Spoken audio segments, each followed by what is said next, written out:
উৰাবাতৰি আমি শুনিছোঁ যিহেতু কংগ্ৰেছৰ কিছুমান ৱাৰ্ড সদস্য বিজেপিৰ ফাললৈ ঢাল খাইছে। কথাটো কিমান দূৰ সত্যতা জনাব?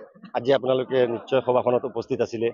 বহুত পঞ্চায়তত বহুত কেইজন সদস্যই ইতিমধ্যে কংগ্ৰেছ দলত যোগদান কৰিছে। আপোনালোকে নিজে দেখিছে যোগদান কাৰ্যসূচী আমাৰ আছিল। গতিকে যোগদান কৰা আৰু কিয় বিজেপিত যাব? বিজেপিত কোনো এজন আমাৰ সদস্যসকল নাযায়। কাৰণ এই পঞ্চায়তত গোটেই পাৱাৰটো হ'ল পঞ্চায়তৰ পাৱাৰ। এইটো কংগ্ৰেছ দলে এইটো সাংবিধানিকভাৱে দি থৈছে বহুত আগতে। গতিকে তেখেতসকলে হয়তো কোনো দুই চাৰিজনে হয়তো বুজি পোৱা নাই।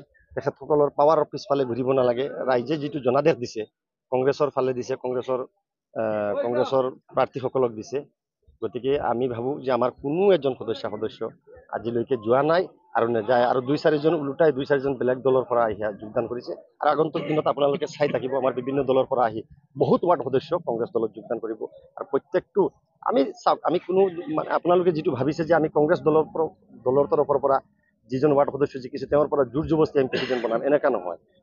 যিহেতু এই পঞ্চায়ত প্ৰক্ৰিয়াটো এটা ভাল খুব ধুনীয়া এতিয়া প্ৰক্ৰিয়া দিছে যে ৱাৰ্ড সদস্যসকলৰ পৰা সভাপতি হ'ব লাগে।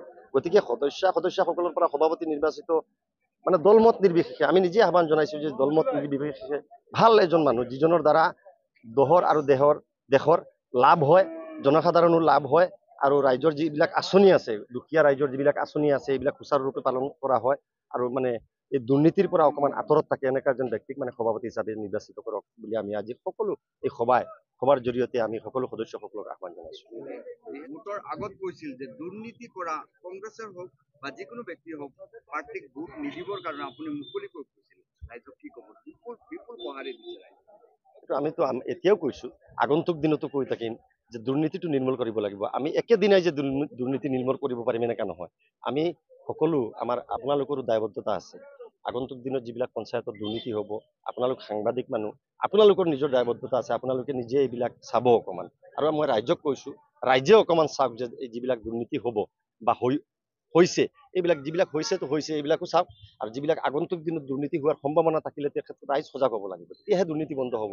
আমি এজনে বা দুজনে বা আমাৰ সাংবাদিকসকল মিলিলে হ'ব না, গোটেই ৰাইজ আমাৰ সাংবাদিকসকল আমাৰ যিবিলাক যুৱকসকল এটা মানে তেওঁলোকৰ এটা পজিটিভ মাইণ্ড কৰিব লাগিব যে আমি অন্ততঃপক্ষে দুৰ্নীতি বন্ধ কৰিব লাগে। কিন্তু মই যোৱা নিৰ্বাচনত এটা বস্তু দেখিছোঁ, যি পইচাৰ যিটো কাৰবাৰ হৈছে এইবিলাকে খুব মনত আঘাত দিছে।